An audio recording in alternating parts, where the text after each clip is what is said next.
Welcome to real estate TV. నేను Neeraj Naidu, advocate.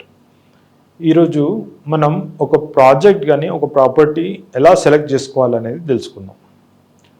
ఏ property అయినా కొనకముందు దాంట్లో డాక్యుమెంట్స్ చెక్ చేసుకోవాలి.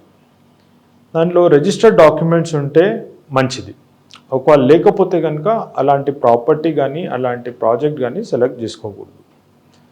దాని తర్వాత దాంట్లో అప్రూవల్స్ ఉన్నాయా లేవా చెక్ చేసుకోవాలి. అప్రూవల్స్ అంటే గవర్నమెంట్ అప్రూవల్స్, ఎట్లా గ్రామ పంచాయతీ పర్మిషన్స్ కానీ, HMDA permissions, GHMC permissions, municipality permissions, RERA registration, ఇలాంటివి ఉంటేనే అలాంటి ప్రాపర్టీలో ఇన్వాల్వ్ అవ్వాలి.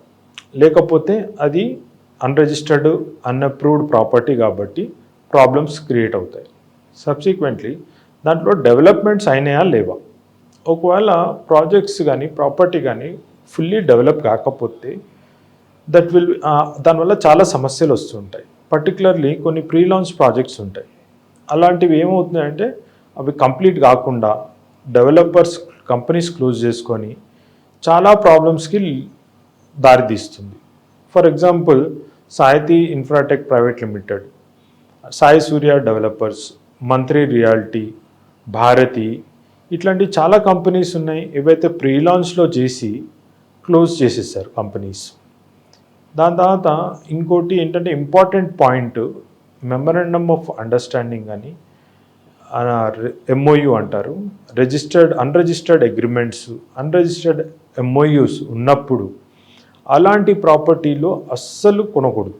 దానివల్ల వచ్చే సమస్యలు ఏంటంటే ఇదివరకు చెప్పిన కంపెనీస్ డబ్బులు తీసుకొని కంపెనీని మూసేస్తారు.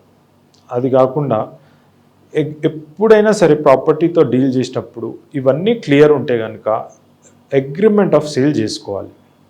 వితౌట్ అగ్రిమెంట్ ఆఫ్ సేల్ డబ్బులు ఇవ్వకూడదు.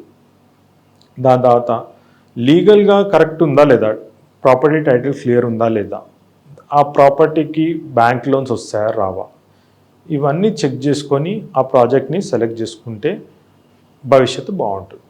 ఇలాంటి రియల్ ఎస్టేట్ అంశానికి సంబంధించి ఏదైనా తెలుసుకోవాలనుకుంటే రియల్ ఎస్టేట్ టీవీని సబ్స్క్రైబ్ చేయండి.